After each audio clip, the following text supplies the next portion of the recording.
have no aesthetic coffee cup today because I don't want to get more dishes dirty.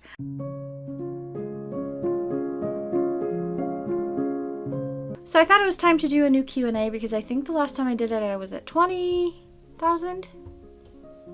I'm not sure. I don't remember how many subscribers I had the last time I did a Q&A, but I feel like there's a lot of new people around.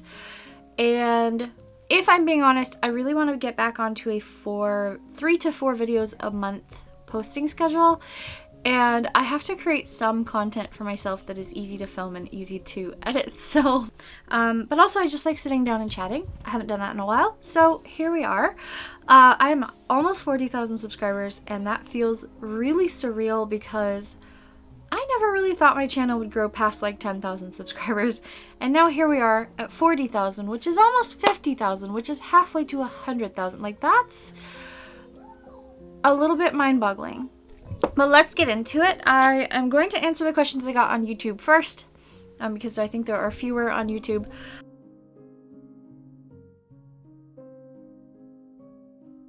But yeah, let's just have a cozy little chat. Grab yourself some coffee, some tea.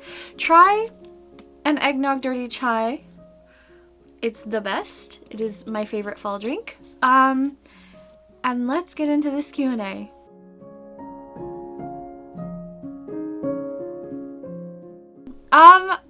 That is a very sweet question. Thank you, Jessie. I am in a state that I would call, I'm good, but I'm also in a little bit of like, I'm just surviving mode. I've had sick kids for a few weeks now. My husband was sick for almost a full week. School is in full session. And of course I have an 8-month-old. He's almost 8 months old and that seems crazy, but so life is a little bit chaotic. We're coming up on holidays. I'm trying to get back in a posting schedule. I have a novel that's out with some agents and I'm trying to get an agent to publish a novel, and I'm editing some books and I'm writing some more books, and life is very full, but I am currently doing very well.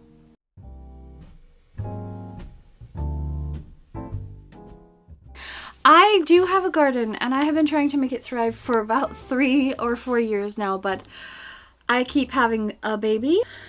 So I have not been very successful at making my garden super thriving yet, but I would like to. I am learning more and more about gardening and like the kind of dirt that we need. We have raised garden beds. We also have deer.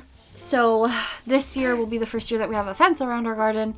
To keep out the deer and the bunnies, and also the toddler, who is the main pest of our garden, is our 3-year-old. She pulled up everything in my garden last year.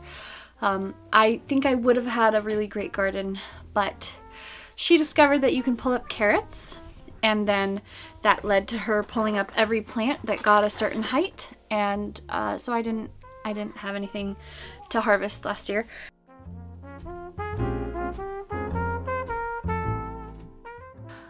I use a sewing machine. I don't mend a whole, I don't find that I have to mend a whole lot of my kids' clothes. They wear modern clothing and it's usually stretchy and reinforced. And generally I find that, you know, if it's ripped, they're growing out of it. That has been, oh, crinkly, huh?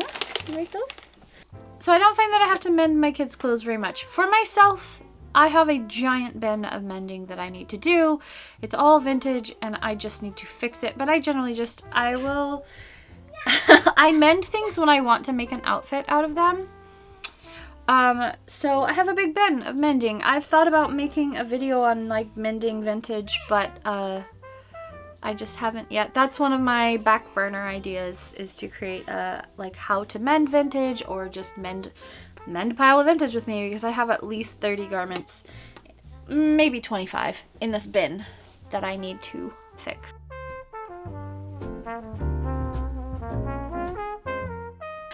So for me, living a vintage lifestyle is kind of about slowing down and evaluating what are the things in my life that I like, prioritizing living more in the present, more presently, more intentionally. I think that you could also just say this is a slow living lifestyle where you are living with intention. I call it a practical vintage lifestyle because it's not just about looking vintage, right? It's not just about having a vintage house and having a vintage aesthetic and like wearing vintage clothing. To me, it's about the intentional things of a vintage era. Living without a phone in my hand all the time. Cooking most of the meals from scratch. And like, for me, I think it's just a little bit about the aesthetic, because I find a lot of inspiration in how the 30s through the 50s looked, even the 20s through the 50s. I like how it looked. I think it's pretty. It's also just about like slowing down a little bit and finding vintage habits that can still translate well in my life today.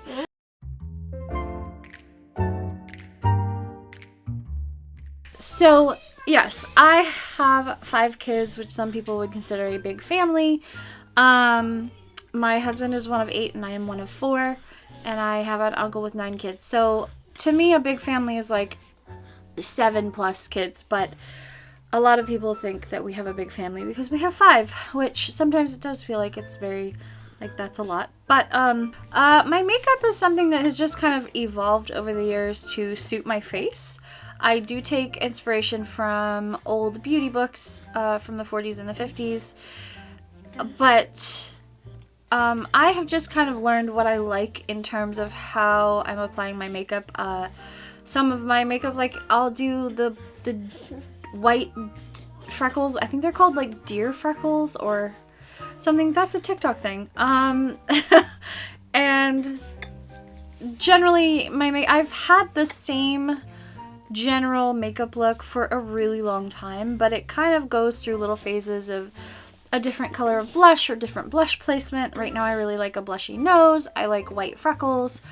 My eyeliner shape has changed a lot over the years, especially as I get older and I discover that a different eyeliner shape suits me better now that I have just a little bit of like aging skin around my eyes. My outfits are mainly inspired by cottagecore, slow living accounts, and vintage Instagram people I follow. I have a very big Pinterest board full of pins of vintage outfits, vintage catalogs. It comes from all over the place, but also just comes again from knowing the colors I like and the shapes that I like.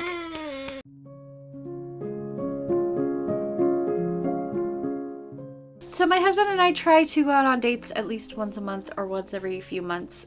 We live about an hour away from family who can watch our kids, so we try to be intentional about scheduling alone time together, like going out time together. But we also do things like trying to put down our phones at the end of the day and spend time as a family together, or going out on hikes as a family. I know that's not like specifically together alone time, but like you do what you can when you have a lot of kids. As far as holidays, I don't know what my favorite holiday is. I would have said Christmas in years past, but I think that I also really love Halloween.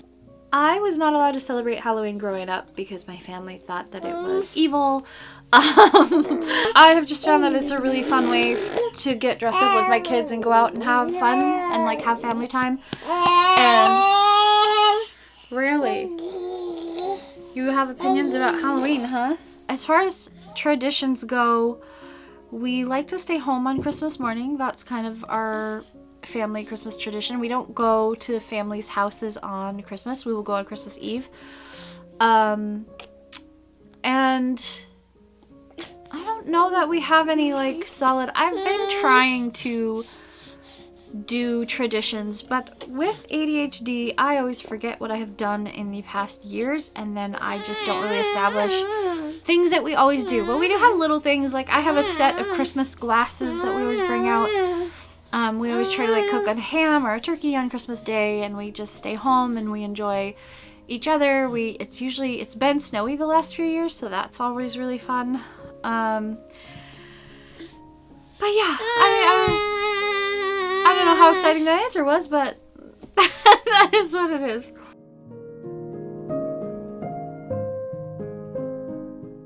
This one I did talk about recently in my last video, or one of my last videos. I don't actually know when I'm going to put this Q&A out. I'm in the process of filming 3 or 4 videos right now, and I'm not sure what the timeline is going to be for all of these, but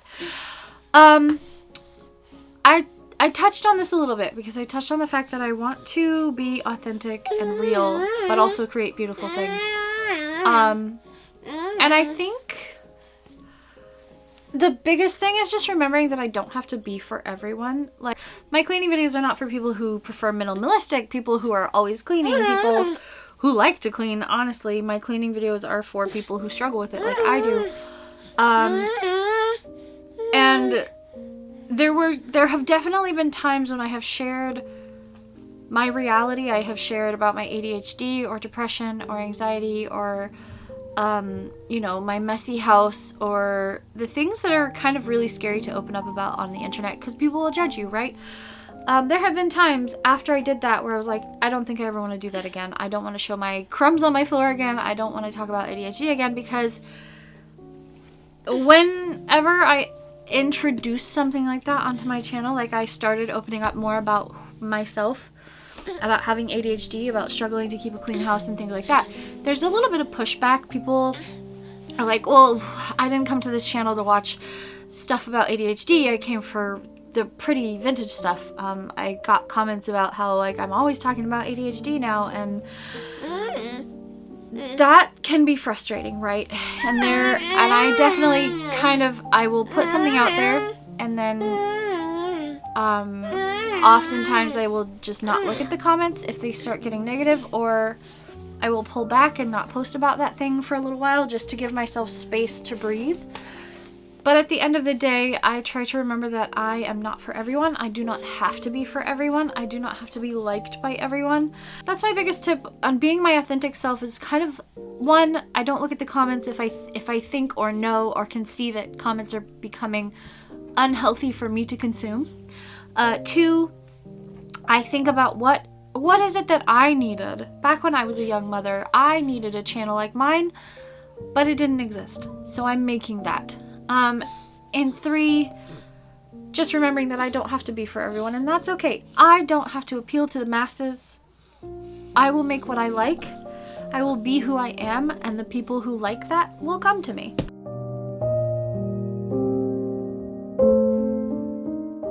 What are some ways you balance content creation and family needs with your kids that are home full time? I asked this as a homeschool mom who is seriously debating beginning content creation. So I don't actually know what you guys know about my kids and their schooling and all of that.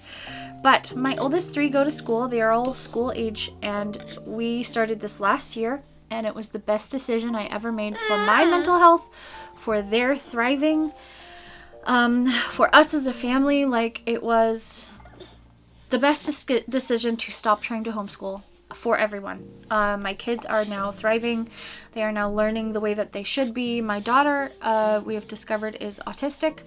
One of my daughters is autistic. And my son desperately needed the socialization that I could not give him, even with trying to find groups to be part of as a homeschooling mom. I am not good at that. I am very introverted. I like to be home. I don't like to go places. I love being in my house. I could go for days and days and days without talking to anyone, and he is an extrovert, and he needed the socialization that I was not able to give him. And of course, with my daughter being autistic, I don't know how to teach that. I'm not trained for that. I am not against homeschooling. I will say that up front.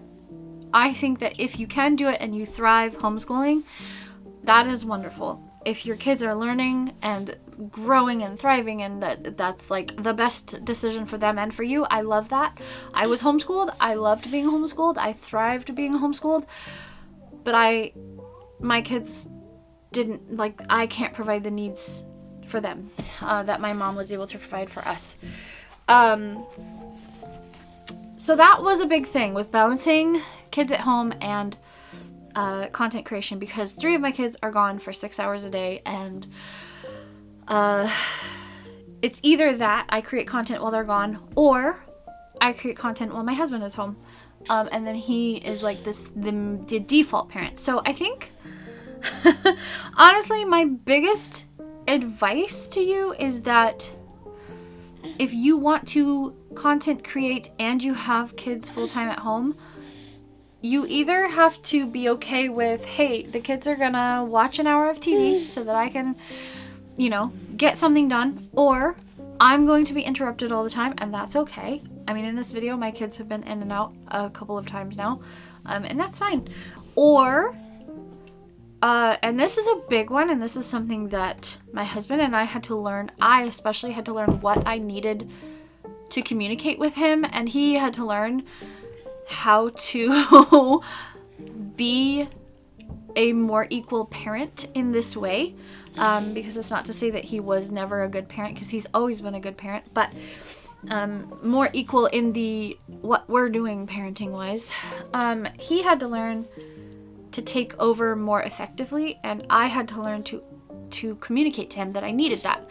I've also found for me that I kind of, if I'm creating content and it's not a cleaning routine, then I am not taking care of my house. So I will have cleaning days and I will have content creation days, and I have learned to be okay with that. There are still like basic tasks, like I will sweep, I will do the dishes, I will, you know, do the basic things to make sure that the house doesn't become a disaster while I'm doing content. But I have learned that I cannot both film and keep up a decent house, a clean, super tidy house. It doesn't work. So for me, I have days where I clean, I have days where I create content. And that works so much better mentally, it works better physically, it works just better time-wise.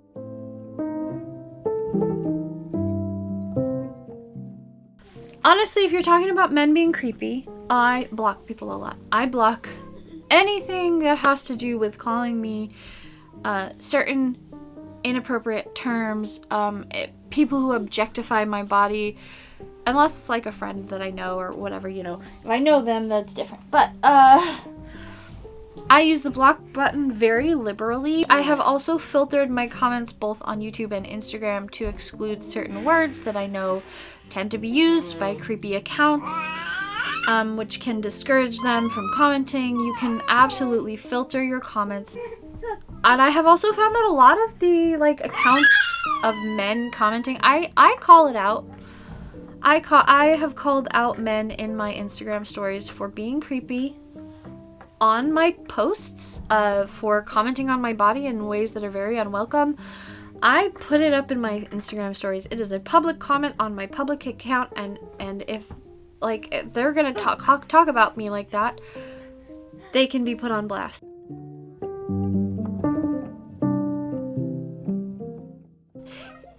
Yes and no. He has a very physical labor job, so he cannot dress vintage at work.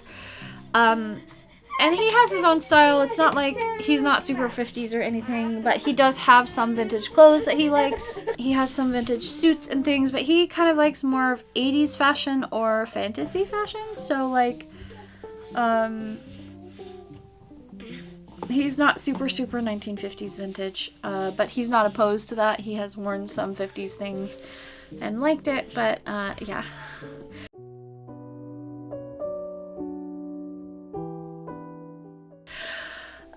So for those of you who may not know, I am a writer. I have been trying to get published for 1.5 years now. I've been writing since I was 7. So yes and no. I do really love reading romance. I read a lot of romance. That's pretty much my main, that's my preferred category. Although I'm also reading like, I think some of it would be considered literary fiction, probably. I enjoy pretty much anything that has a little bit of a romance edge. I also just like straight up romances. I like fantasy. I like fairy tales. My favorite author is currently Evie Dunmore. I think she does historical romance really well. There are some spicy bits, so if that's not your thing, don't read them. But I really love the the build-up that she creates, like the romantic tension, I love. I am a sucker for romance. But I also really like that she does historical really well. She does, like, she really thoroughly does her research, and it's not like, I'm a woman and I hate wearing corsets, because that's not historically accurate. I learned historical things from her books, so, yes. But I like, of course, I love reading romance because I am a romance author, and that is, yeah.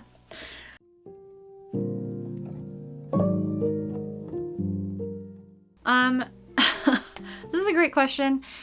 I am right there with you. It is absolutely a roller coaster. I have been hedging around whether I wanted to mention this at all, but you know what?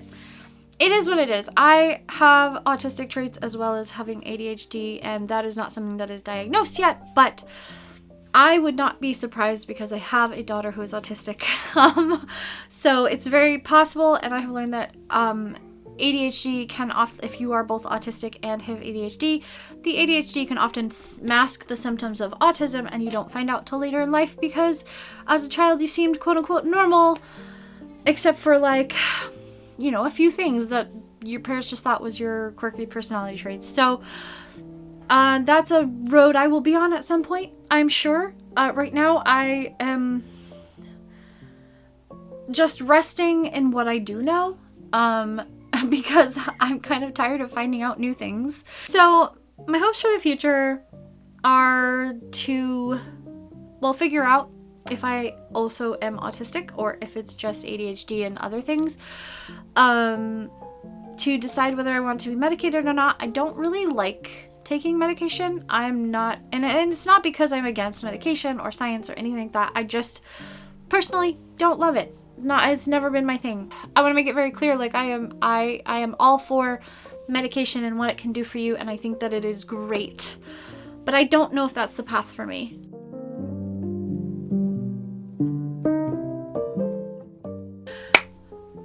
I get up and want my coffee, so we have a French press. So while the water is boiling for that, I will wash some dishes. I got myself gloves that I like because I don't like having wet hands. So I got myself some they're flocked on the inside. They're rubber gloves that are flocked on the inside so they don't feel yucky because I really don't like regular rubber gloves. I had a routine at night before I had the baby that I'm still trying to like get myself back into, where this is like a mental thing. I told myself I only had to wipe down the counters, wash one sink full of dishes, sweep the dining room, kitchen, floors, clean the table, like simple things. I only had to do 2 or 3 things in each room. So it was like, I want a clean table to eat on in the morning. I want a clean floor to walk on in the morning. In the living room, I wanted all the toys picked up, and I wanted the laundry to be on the couch because I invariably have a pile of laundry on the couch. And then in the kitchen, I wanted one side of the sinks to be empty, and I wanted the counter by the stove to be clean. So that was like my goal, and then also the floor swept. And I would find myself spending about 15 minutes extra in each room. So I had like a 30 to 45 minute cleanup routine that I did every night, and it kept my house clean, and it was great. Right now my system is, okay, I want to clean for X amount of time. I like to set timers or watch YouTube videos. I will wash the dishes through this 20-minute YouTube video, or however long it is. Depends on how many dishes I have. Oh, and also, and this is gonna answer another question, but also there is a cleaning routine that I found where if I clean my entryway first, I can clean the rest of my house. Somehow it works. So that's one of my systems for like getting things done.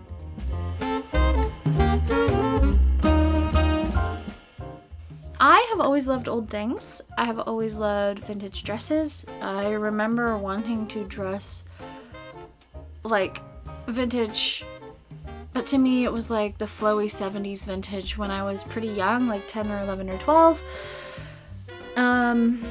When I started my blog back in 2009, I really wanted to dress vintage, but I didn't know how. So my style has kind of evolved into what it is now.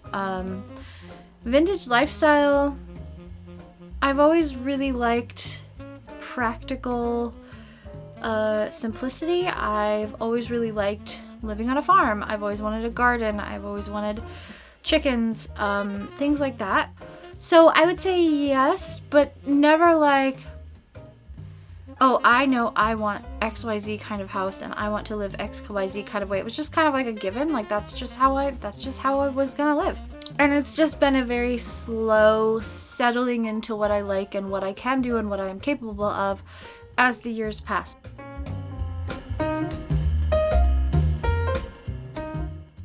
I am from the Pacific Northwest. I live in Washington State. I have always lived here with the exception of about 2 years where I lived in Mississippi, Colorado, and Albuquerque, New Mexico. If I could live anywhere in the world, I would either live in New Zealand because Lord of the Rings happened there, or if I'm being really honest, I would live in Ireland or Scotland. I have loved both of those places since I was very young. My mom says even as young as 5, I've always wanted to especially go to Ireland. So that's if it were like if I could magically move myself to Ireland, I would. But that's probably a dream that's never going to happen. I know that it's really difficult to move there unless you have a solid reason or a relative or something, and I have none of those. So, or if you're going to university, so like I don't have a job there. I don't have family there. I'm not going to go to university. So like someday I hope I can visit, but I don't know that it will ever be a dream that comes true for me. But yeah, that's where I would want to live.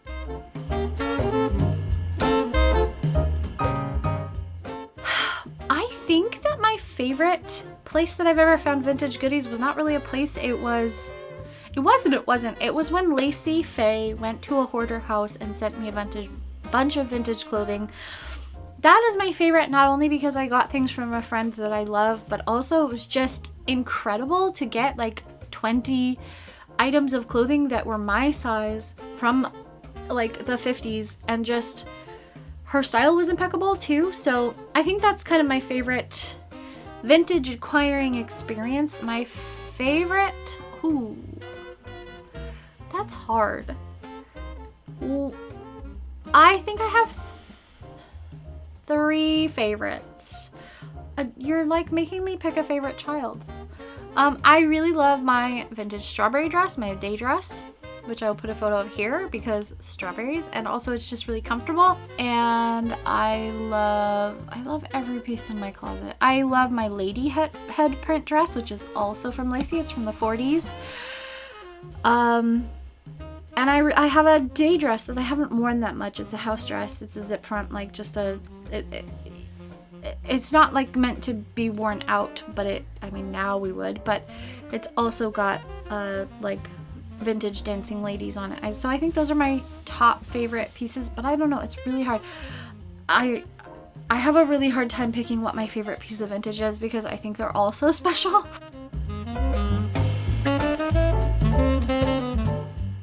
I kind of settled on the 1920s one because of the whole, is it the 20s or the 30s? Whichever routine it was where you clean the entryway first. I believe that was the 1920s one because I did it for a week. That has been a game changer for me, having ADHD.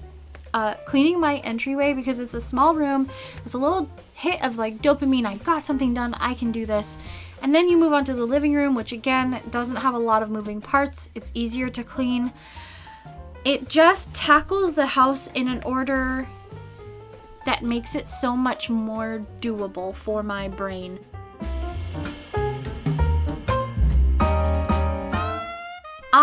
This is such a funny question, and I know it's because I have a baby and I have lots of kids, but I generally go to bed between 8 and 9, 8 and 10, depends on the baby. It really depends on the baby. If he needs me to go to sleep with him, then I will just stay in bed, and it could be as early as 7:30 or 8, and then I will read a book, or if I'm being honest, play cats and soup on my phone. And then I generally get up around 6:30 every morning, 6:30 to 7.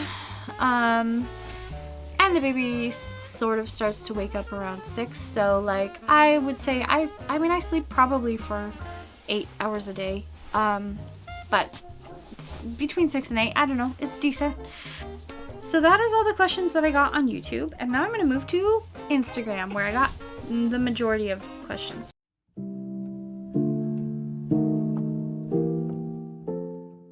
I have been really liking a lot of stuff in Epidemic Sound. I like Jules Gaia, I like Franz Gordon, but I've also just been really into like chill hop. I will often search like autumnal chill hop, coffee shop chill hop, lo-fi. I like some kind of like lo-fi pop or lo-fi jazz or lo-fi hip hop. And then I'm really into, I go through phases with vintage musicians, where sometimes I'm really into like Frank Sinatra, sometimes I'm into Michael Bublé, who's not actually vintage, but like he sings vintagey music. But right now I am really, really, really into Ella Fitzgerald. I have been stuck on the song Solitude by Ella Fitzgerald. It is so beautiful. Her voice is so incredible. I mean, we all know this, but like I've been stuck on that song particularly. And also Nat Cole and I don't remember the name of the song. Oh, 'Tis Autumn. Those two songs I have been stuck on, and I have used them quite a bit in my like reels lately, or like how you can put music over Instagram stuff. If I'm using it over a photo on Instagram, it's probably what I'm listening to right now. So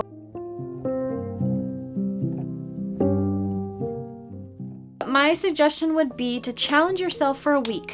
To say, I'm gonna wear a 1940s style top and skirt for a week, or a 1940s dress for a week, and see how I feel.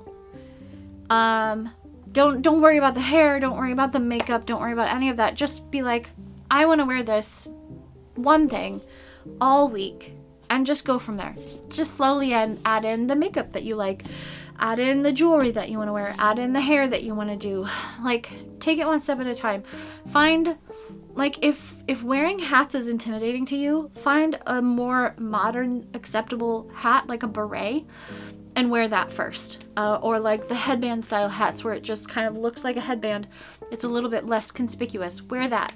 Find the little things you can do to kind of ease yourself into being comfortable in that.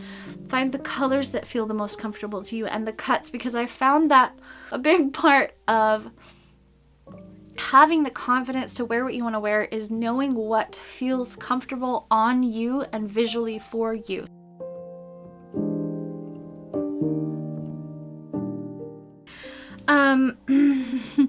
An apt question, because this one woke up. I don't know. If I'm being honest, I don't know. I just do. I don't think you know how you handle or how you are going to handle a certain thing until you're living with it. And then it's just like, how do I explain this? Having kids and getting married, neither one of those felt like a huge change in my life. Before my husband and I got married, everyone was like, oh, it's going to be such a huge change when you live together. We didn't live together before we were married. It's going to be a huge change living together and as a couple and like being married and like that's going to be such a shock, whatever. And it really wasn't. It was just like, oh yeah, this is normal. And then when we had our first child, again, people were like, it's going to be such a big change, blah, blah, blah. And it wasn't. It was just life.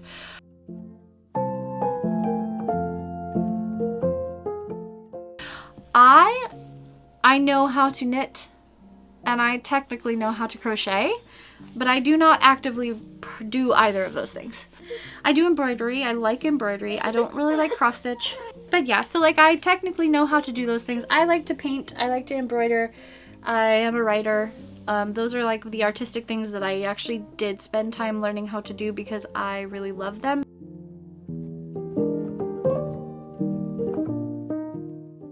So just sit down and write.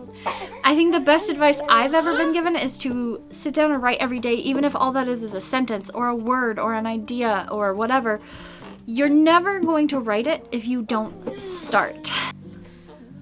Just do it. But I think that comes with the caveat of it's okay. And this is the advice that was so good for me because I'm a perfectionist when it comes to writing. I want everything to be perfect the first time. And I can't. Like, you just can't. You have to rewrite your stuff, no matter how good you are. So the best advice I ever got was, let your first draft be super terrible. Just write it. Just write it, bang it out, skip spots, write future scenes. Like, just write it however crazily you want to. Just get it down on a page. Then you can go back and refine it. And you're gonna go through, I have so many drafts of my novels that I've rewritten, and I'm currently in the middle of like completely reorganizing one of the novels that I'm writing, because it just wasn't working the way that it was, and I realized that some things needed to happen before other things, and like, so if you just write it, let your first draft be crappy, because you're gonna have to rewrite it anyway, and the best thing is to get the full story from start to finish onto paper, and then go back and you can do much better research.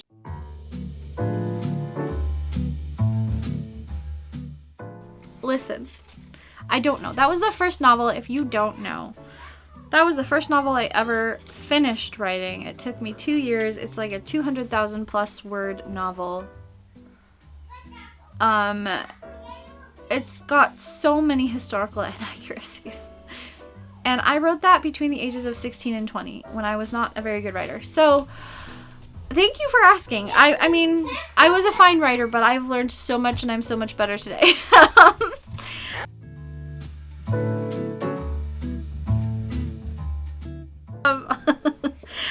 I know that I want to plant potatoes. I want to plant beans, like green beans or snap peas or both. I want to just plant beans because they would have grown really well last year, but Freya pulled them up. I have been trying for a while to plant squash, but it never does well because the deer were eating it. So now that I have a fence around my garden, I'm hoping I can plant some squash and maybe pumpkins and tomatoes. I don't know. I have to look at my seeds. I need to see what's too old to plant, and then I always have really big plans. I want to have like an herb garden and a tea garden, but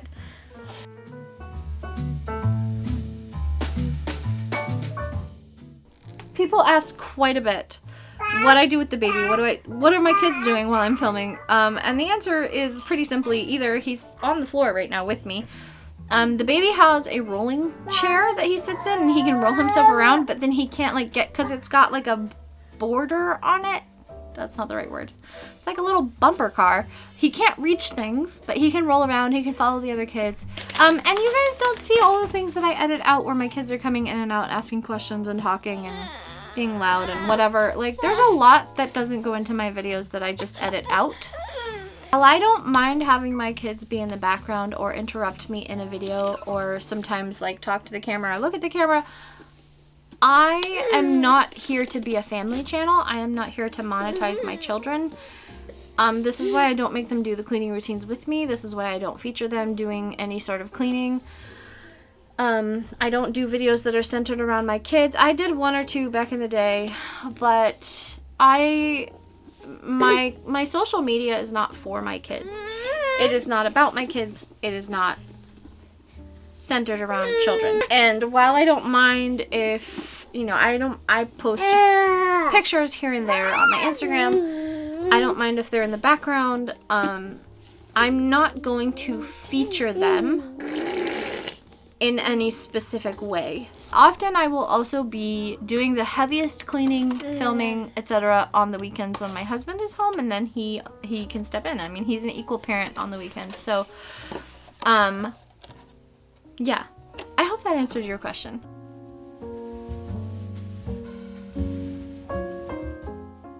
There is a Selkie dress that is currently on pre-order, and it is a strawberry print wedding gown. And it is so beautiful, and I want it. I want it. I don't know what I would wear it for, but I want it. It is gorgeous. So that's my current dream dress.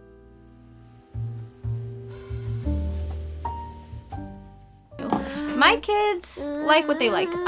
They're listening or watching to old shows and music if I am also doing that, but I don't actually watch a lot of old movies, and I don't like, I like current TV shows. I think my current favorite thing to watch is Studio Ghibli movies. Ghibli. Is it Ghibli or Ghibli? Oh no.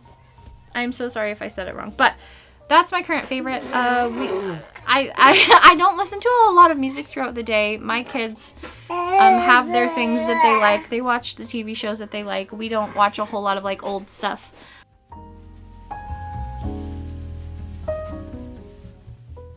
And I'm going to assume this means for style, and I would say the 1940s.